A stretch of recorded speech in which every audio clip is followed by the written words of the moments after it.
Olá!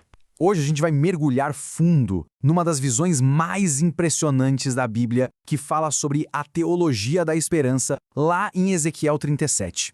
É basicamente uma jornada que vai do desespero total até a ressurreição. Uma mensagem que, olha, conversa muito com os nossos dias.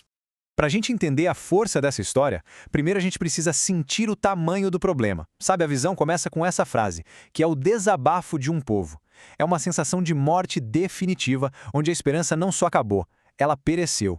É o fundo do poço mesmo. A gente vai explorar essa visão em 5 partes. Vamos começar lá no Vale da Morte, depois a gente passa pelas ações do profeta, de Deus e do Espírito. E no final, vamos ver como essa mensagem tão antiga pode de fato despertar a nossa geração.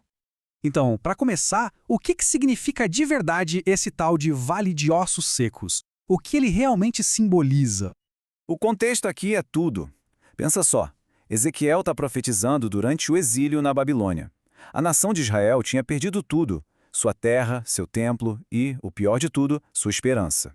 O povo estava destroçado, não só politicamente, mas na alma, espiritualmente. E aqui tem um detalhe que faz toda a diferença no simbolismo. Os ossos não estavam apenas secos, eles estavam muito secos. Isso quer dizer que não era uma morte recente, era algo antigo, uma condição que já tinha se instalado, sabe? Uma história que parecia ter chegado num ponto final, totalmente fora do alcance de qualquer conserto humano.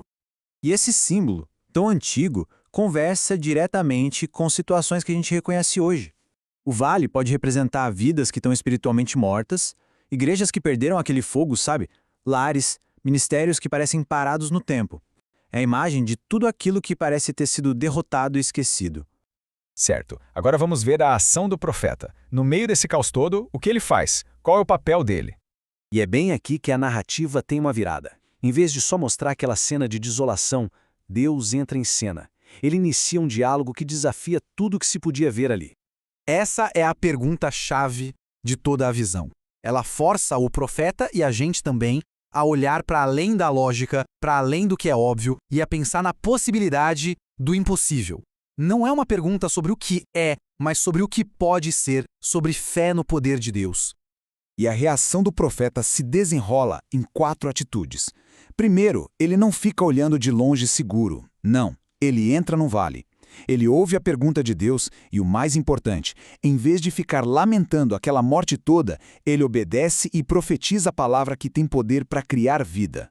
E depois, ele fica ali para testemunhar o milagre acontecer. Isso nos leva direto para a próxima camada da visão, a ação de Deus. Porque o profeta fala, mas quem age de fato é Deus. E a promessa de Deus é de uma restauração completa, total. Não é só juntar os ossos de qualquer jeito. É um processo cheio de detalhes. Colocar tendões, fazer crescer a carne, cobrir com a pele e, por último, o sopro da vida. Então, o ponto central é esse aqui. Mesmo que o profeta tenha um papel importante, a restauração não vem dele. A obra é toda de Deus. É projetada por ele, executada por ele e sustentada por ele. O poder que reverte a morte vem única e exclusivamente de Deus. Mas a história não acaba com os corpos todos remontados. Ainda falta um elemento essencial, aquilo que transforma a estrutura em propósito. E essa é a ação do Espírito. Olha só que contraste poderoso. Uma estrutura, por mais perfeita que seja, continua morta sem o Espírito. A gente vê isso em igrejas super organizadas, mas sem vida. Em pessoas com muito conhecimento, mas sem paixão nenhuma. É o Espírito que pega essa estrutura e transforma num exército vivo, de pé, com propósito. E a ordem para profetizar ao Espírito mostra a natureza dele. Ele vem dos 4 ventos. Sabe o que isso significa? Que a sua ação é soberana, vem de todos os lados e ninguém consegue controlar. É um poder que sopra de todas as direções para trazer vida onde só existia morte. E agora, para a gente fechar, vamos trazer essa visão para hoje. Como é que essa mensagem de Ezequiel se aplica para a nossa geração? A análise da fonte que a gente estudou defende que a nossa geração também vive num vale espiritual próprio, um lugar de cansaço, de muita conexão superficial e de um baita vazio. E esse vale de hoje é cheio de contradições, né? A gente está hiperconectado, mas se sentindo vazio. Tem informação demais, mas falta a revelação de verdade. Tem um monte de eventos, mas pouca vida.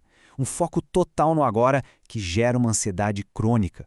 É uma geração cercada por guerras internas, depressão, confusão, falta de propósito. E no meio desse vale todo ecoa um chamado muito claro, que agora vem lá do Novo Testamento.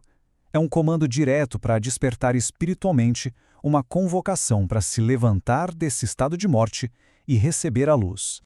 E aqui a gente tem o resumo da jornada inteira. Tudo começa quando se encara a realidade na morte. Depois vem a reconstrução da estrutura.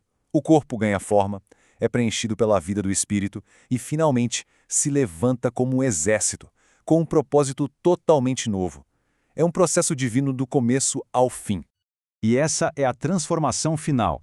É uma virada de chave radical, da morte para a vida, da apatia para o fogo, de uma simples estrutura para o sopro vital, do isolamento lá do vale para a força de um exército unido.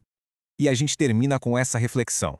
A visão de Ezequiel não é só uma historinha antiga, é uma declaração sobre quem Deus é e sobre o poder da esperança.